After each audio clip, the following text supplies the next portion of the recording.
Hey guys, welcome back. Tisha here, back for another chapter reading of Shattered Dreams. We are on chapter 11, Rescue. Go ahead and do me a favor and hit the like button as we jump into this. In July 1987, Lane's year of isolation was nearly up. I knew he could soon return to his families in Mexico. Now, would y'all want him back? Because I wouldn't want him back. So my question to y'all is, would y'all want this man back after hearing what he did to these girls? He had made it clear he would never give up on me. I love you too much to let you go. I trust you will forgive me and take me back. So I now vow to get as far away from him as possible. Good. Never wanting to be in a position where I had a tug of war with my emotions, I went back to Alaska to stay with some of my children. I'd have gone as far as China if the distance would have eased my pain. I mourned constantly as though for a death, which would have been much easier. Just knowing someone I cared so deeply for was still out there somewhere crushed me completely. As destructive and final as the situation was, ultimately, I felt God was in control. Only a few days after my arrival in Alaska, my two daughters, Barbara and Margaret, who were now living there, invited me to accompany them on a week's vacation to Hawaii, hoping to divert my attention from Lane. I just had started packing my suitcase when I received a shocking telephone call from Lane. He was in tears and he could hardly speak. I'm heartsick, Irene, and need someone I could talk to. Kathy and two of my sons are dead. Oh, wow. Oh, wow. They were electrocuted today. He tried to explain further, but broke down weeping. I tried inadequately between his sobs to offer some source of comfort. How did it happen? Which boys died? As though it was tragic, I wanted to hear all the particulars. When Lane finally gained control, he told me about the horrific accident. He said he felt so responsible. His guilt was decimating him. He admitted he'd run electrical wiring along the barbed wired fence from his shop to Kathy's house so she would have power. He thought he taped the live wire sufficiently to keep it from touching the barbed wire. Kathy's son Micah and Estella's son Lane were both among a group of their siblings swimming at the water reservoir. After they both got out of the water to head to lunch at Estella's, the two boys ran soaking wet to the barbed wire fence. Intending to raise one of the wires and crawl through, Micah grabbed the live wire and was the first to be electrocuted. Little Lane, not understanding why Micah was hanging on the barbed wire, innocently tried to pull him off. Oh boy. As soon as he grabbed his brother, the live current passed through his soaked body and electrocuted him also. Kathleen's 15-year-old daughter, Ruthie, saw it happening from where she was, and several other kids were swimming and screamed bloody murder. She ran to the mechanic shop to turn off the power. Her mother, Kathy, who was nearby in her house, heard the alarming screams.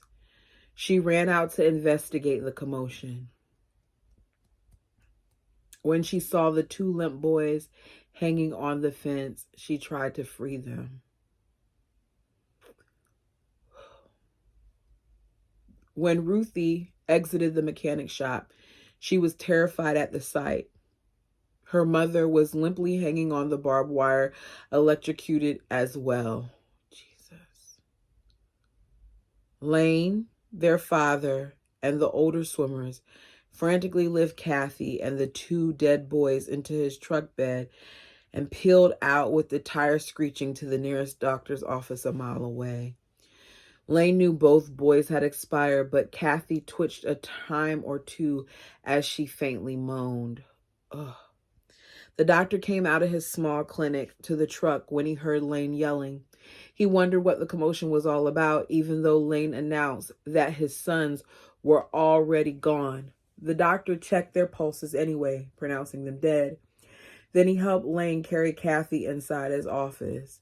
The doctor grabbed his stethoscope, listening, hoping to still hear a heartbeat, but all was silent. Kathy, too, was gone. Lane told me how my son Brent happened to see Lane's truck, realizing that something unusual was going on. So he stopped when he saw Kathy being carried inside. He panicked as he jumped out of his truck, running with tears flowing, shouting to Lane, "Is it my mother?" Oh, wow. From a distance, Kathy resembled me. We were both plump with blonde hair. He knew I was in Alaska, but wondered if I'd return without his knowledge. For a moment, Brent thought he lost me. After Lane told me all the devastating details, I wondered if I should cancel my trip to Hawaii. But I felt Lane and his other families were now something of my past. I was heartsick for the grieving children, but I hoped Lane would be able to figure out his own problems. My greatest fear was that because of his own stupidity and the fact that he illegally strung the electrical wire, he might be jailed for manslaughter. Considering everything, I decided not to get involved.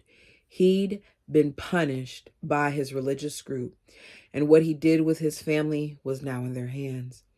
Returning home from my week's vacation in Hawaii, I received several phone calls from family members giving me details of the funerals. Y'all, that's a lot. I just read past it real quick, but that's a lot. To lose all of those people in such a tragic way, and it to be because you didn't hang that you didn't secure it properly. You had live wire. And as a result of that, all those lives were lost. Not only were they lost because of that, but it was because of a choice he made. So I'm sure he's really, really beating up himself. I may feel like he's wrong because of what he did in the past, but I still feel bad that, he lost loved ones. I was in such a quandary, asking myself so many questions about these orphan children, when Lane called me again from El Paso and shared his deepest thoughts with me, stating that he was so very sorry he had ever molested a child. He admitted the disgust and disappointment he felt toward himself as he proceeded each time. He choked up to the point of tears, pausing before he could finish telling me, "I know you won't understand, but I feel as though some entity possesses me, taking me to the point of no return." Whatever. I don't know how I can just sit by and allow it to happen. So you gonna blame it on a being? A being possesses you? Really? I don't buy that. And people may disagree with me, but I don't buy that. Actually, it appalls me 10 times worse than anyone can imagine. Oh, so now he's the victim. He's making himself a victim in the situation when he's the one who did this thing over and over and over again to multiple children. Okay. Lane, why the hell do you need young girls when you have women who have loved you? Are you crazy? It seemed like he paused for a long time. What's the deal, Lane? I've never revealed this to anyone before, but since I consider you my best friend, Irene, I will share it. The reason is I feel inferior to women, like I have no control. All this makes me feel so worthless, but it isn't about sex. It's about trying to get love, that's all. What? I don't want this to be a problem in my life. I feel as though I'm being sucked into a sinkhole. I'm trying, and I want to overcome this sickness before I die.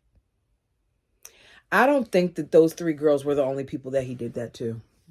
I don't. If he's saying it like this, I don't think it was just those 3. Have you taken it before God? I haven't told anybody because they'll just criticize me, believing I'm evading responsibility. But I went into a Christian church where I gave my life to the Lord. I hope beyond all hope that it's true. I paused. So what's going to happen to the children? I don't know. My first wife, Estella, has offered to raise Kathy's baby. My heart sank. She had 11 children of her own. Too many for her to even consider taking on another child. What? 11 kids? And wow, that's a lot. Who will be there to comfort and guide them? I could tell Lane had no clue. He thought maybe Ruthie could take on the responsibility by herself. At that, I blew a fuse. What can a young, grieving teenager do? She is still a child herself. In that moment of compassion, believing those kids deserve more, I promised Lane that in spite of our breakup, I would return to Mexico and raise those children. A few days later, I flew to El Paso, where I bought a high chair, diapers, bottles, bibs, and everything I could think of that I need to take care of the two smallest ones who were in diapers. My two boys, Seth and Lothair, elected to stay in Alaska with my daughter, Barbara, where they could attend summer school. So she's still putting other people before her. Not knocking that she's caring for these children, but Irene always seems to put everybody else's needs before her own. Though I regretted being separated from them, I knew it was for their best. Though bilingual, they were doing well in an English school. I felt they needed all the education they could get in order to catch up with their peers. Betty had the responsibility of all Kathy's children until someone was willing to take them off her hands. She was relieved to hear I returned to Mexico. So an hour after my arrival, she brought over all the children. I hadn't even had a chance to unpack when the 2-year-old squealed, then cried for me to take her in my arms, thinking I was Kathy. Oh, wow. She did say they favor. I loved on all the kids, then scurried to make room for them. It was already noon, and they were hungry. My shelves were almost empty. I had no food supply, so I ran to the store to buy enough groceries to start preparing a meal. 17-year-old Luke, who was mentally challenged, was ecstatic at the thought of living with me. I'd always reached out to embrace and show him and his little 10-year-old brother Aaron affection. Ruthie wasn't in the colony. The night before, she had gone to Casa Grande's with Estella's oldest daughter, Raquel. I tried to prepare a meal for everyone. The baby clung onto me for dear life, screaming each time I tried putting her down or letting one of the other children hold her. I literally had my hands full. Not once did I question whether or not I made the right decision. I knew full well that mentally challenged Luke would be a permanent family member for years to come. He would need someone to care for him and guide him. Late in the afternoon, I was surprised when Raquel and Ruthie came to my house looking for the children. They had gone to Betty's and found that the children were in my care. I love Ruthie. Her biological father, Joel, and my late husband were brothers, so Kathy had been my sister-in-law at one time. So Ruthie was my niece. When we embraced, I let the tears flow. It was the first time I'd seen her since her mother had tragically died. I related how sorry I was about her mother's death. We discussed the decision Lane had agreed to, that I would raise her mother's children. During our conversation, Ruthie lashed out about her stepfather, Lane. She did not want him to be in their lives. In fact, she declared that she never wanted to see him again. What about forgiveness? I asked. I then shared with her how he called me, stating he found God and turned over a new leaf, swearing it would never happen again. Don't you think if he's repented, he should be given another chance? On that note, Raquel, Estella's oldest daughter, jumped into the conversation ready for a fight. My mother just ran my dad out of her house. She's found out he was molesting my little brother.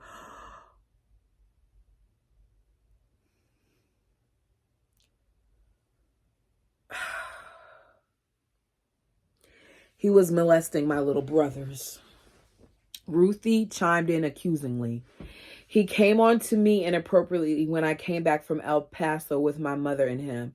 I had to smack his hands while my mom was sleeping to get him to stop. I pushed him away. He'll never change. Didn't I say that it couldn't have just been those 3 girls? That the way that he was talking, that it sounded like it was way more than just those 3 girls? I hate that I was right. I hate it. I was aghast. How gullible could I be? Are you girls sure he's molested the boys? Irene. Irene. Yes. This is what they do. Yes. I gotta calm down. Sorry, y'all. I'm yelling. I'm yelling at y'all. Y'all didn't do it. He did. Ruthie shot back in anger. Ask Luke. He'll tell you what Lane did to him. With that, I walked outside on the lawn where Luke was playing ball with a friend. Luke, come here for a minute. I need to ask you something. He had an innocence about him. Though in his teens, he was always trusting and very loving. Luke, I want you to tell me the truth. Did Lane molest you? He lowered his head, refusing to let his eyes meet mine. Luke, tell me. I need to know so that I can keep you safe. I could see it was his fear that made him reluctant to speak. I prodded him. Please, Luke, nobody will be mad at you. You are an innocent child. I need to know so we can put a stop to it. He halfway raised his head. Will I be in trouble if I tell you? Absolutely not. He hesitated as though searching for the words. When we were in the mountains 2 days ago with Lane and his other boys, he jumped in my sleeping bag. Oh my goodness gracious. Then Luke lowered his head again and completely clammed up. I waited patiently, hoping he would tell me the rest. Then what happened, Luke? I could see his emotions rise, as did the fear in his eyes. Please tell me, Luke. I promise I will protect you. He spilled out his words as though relieved to get his confession over with. Lane got in my sleeping bag and put his bare bum on me. What did you do? Did you tell him to stop? I said, Lane, get your bum off me. You'll give me AIDS.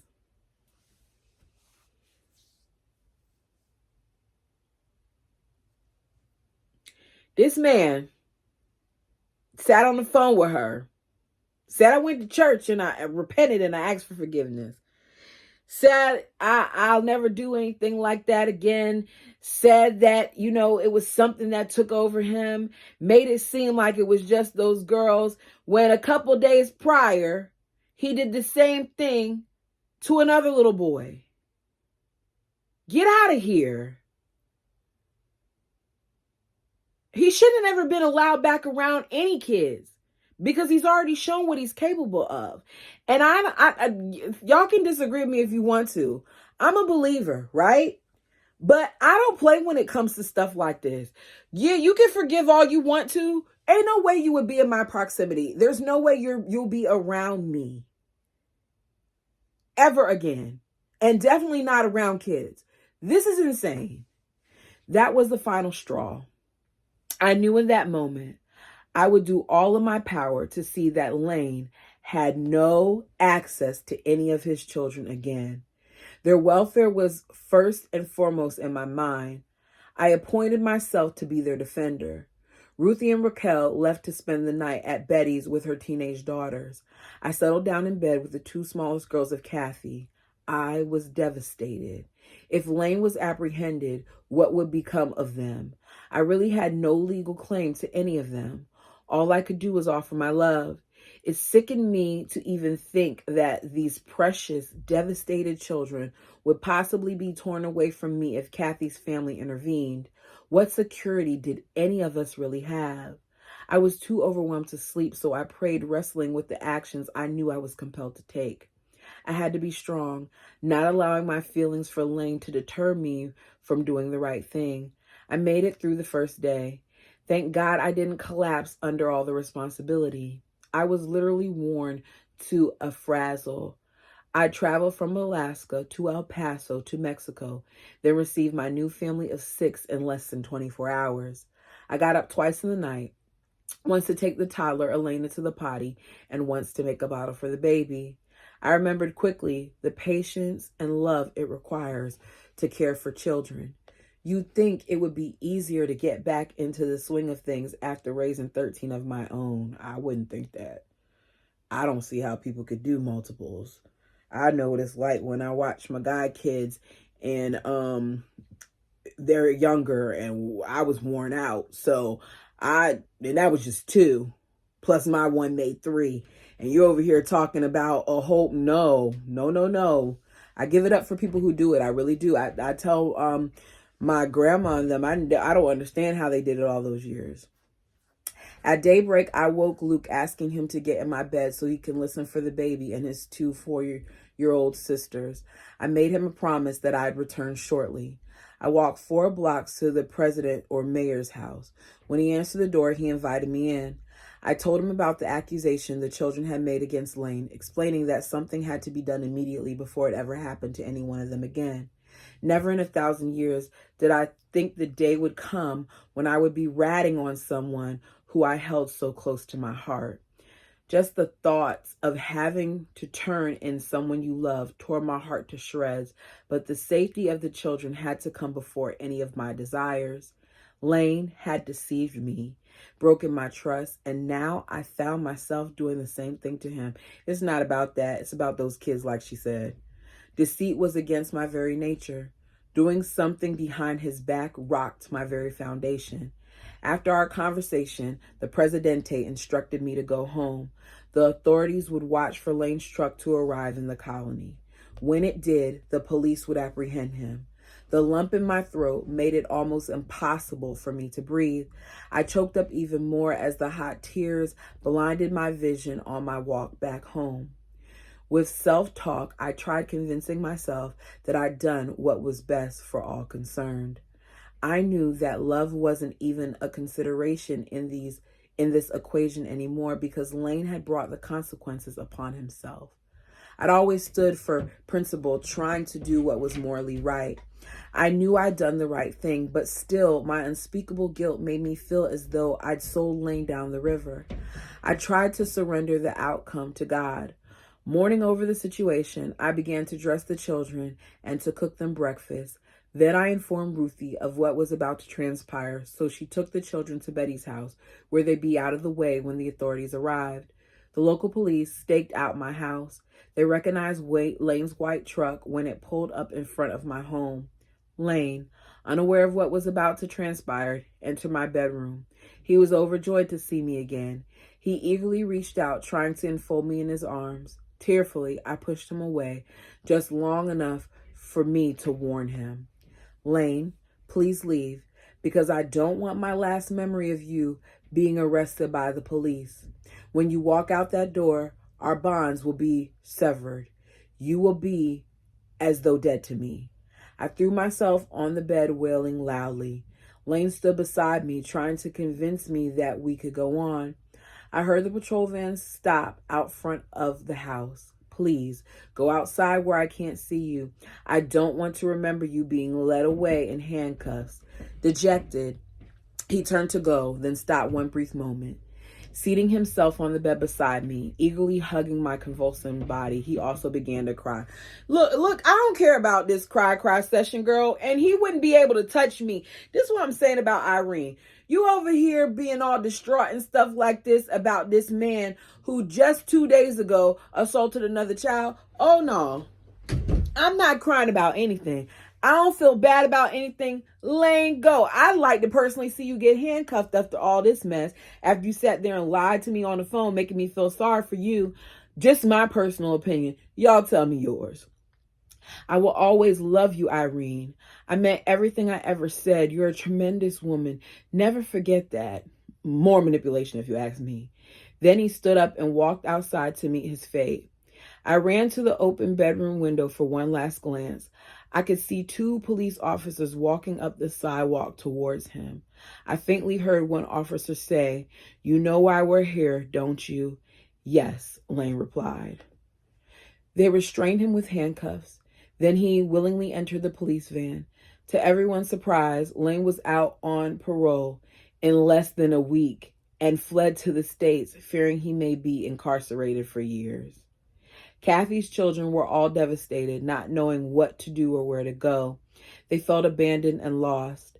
After listening to Ruthie's heartfelt wishes, I made arrangements for her and her siblings to be taken to the States to be raised by Kathy's mother. Her married brother, Lynn, drove us the 8-hour trip to Phoenix, where I was dropped off to catch a plane back to El Paso, and they continued on their way to California. Our departing scene at the Sky Harbor Airport was one of the most disturbing experiences I'd encountered. I can still hear those two youngest baby screams, pleading for me when they were torn from my arms as Ruthie held them firmly while I jumped from the vehicle onto the curb. They were frantically wailing, thinking they lost their mother again. Whew, that's rough. I'd be crying right with them because that's a lot, especially because she looked like their mom.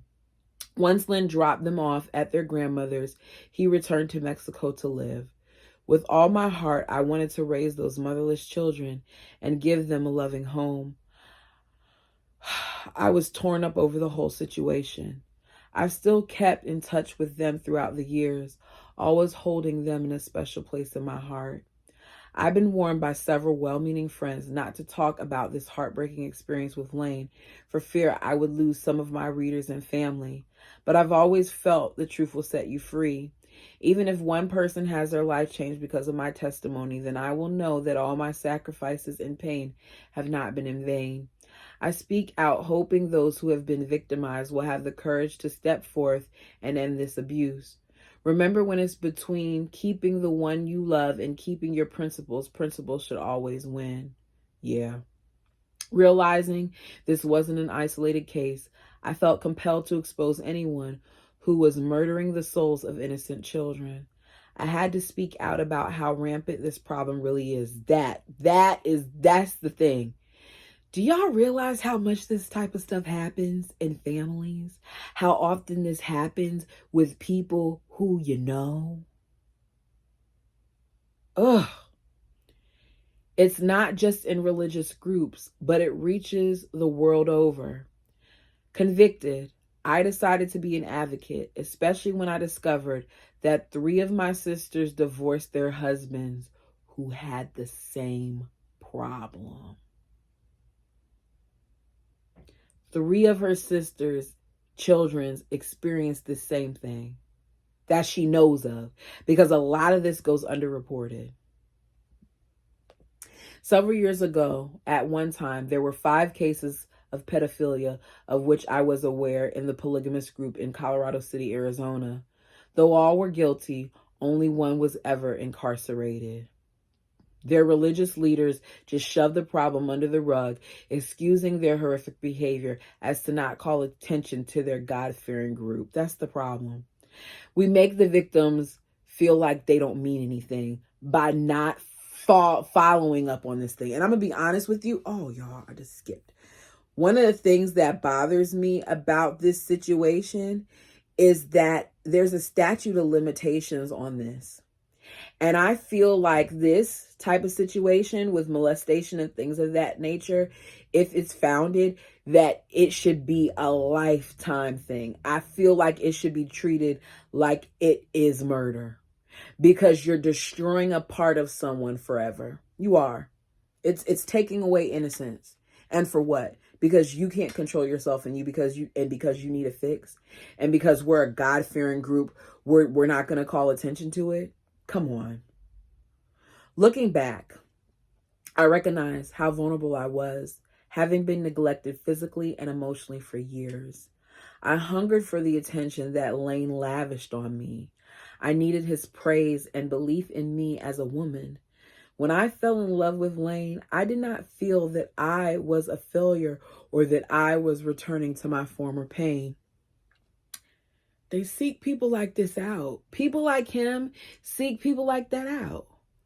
I consider it a leap toward my own freedom since I was making my own choices for the first time in my life. The greatest choice was to love and be loved. I always had a hunger for God. That's why I searched for the inner recesses of my mind, desiring spiritual growth and trusting that God would see me through. Though I digressed for 3 years, I compared this situation to a habitual alcoholic who vowed to give up drinking, only to find herself once again returning to rehab. There, she gained the inner strength to demand more out of life. Then, she lost all desires to numb her senses. By turning in lane, I knew God had used me to rescue some of his 25 children from further sexual abuse. It was a heart-rending ordeal to go through, but one I'd willingly do again if necessary. I had lost at love, but gained my self-respect. And that is the end of today's reading. This one was a little heavy. This one kind of made me mad.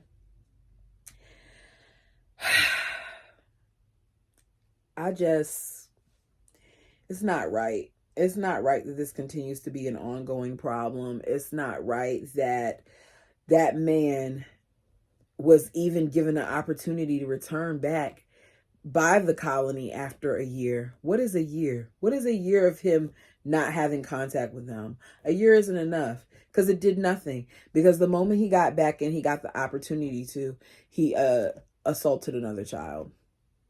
But that's what they do. Y'all let me know what you thought of this reading. Like the video as it helps the channel.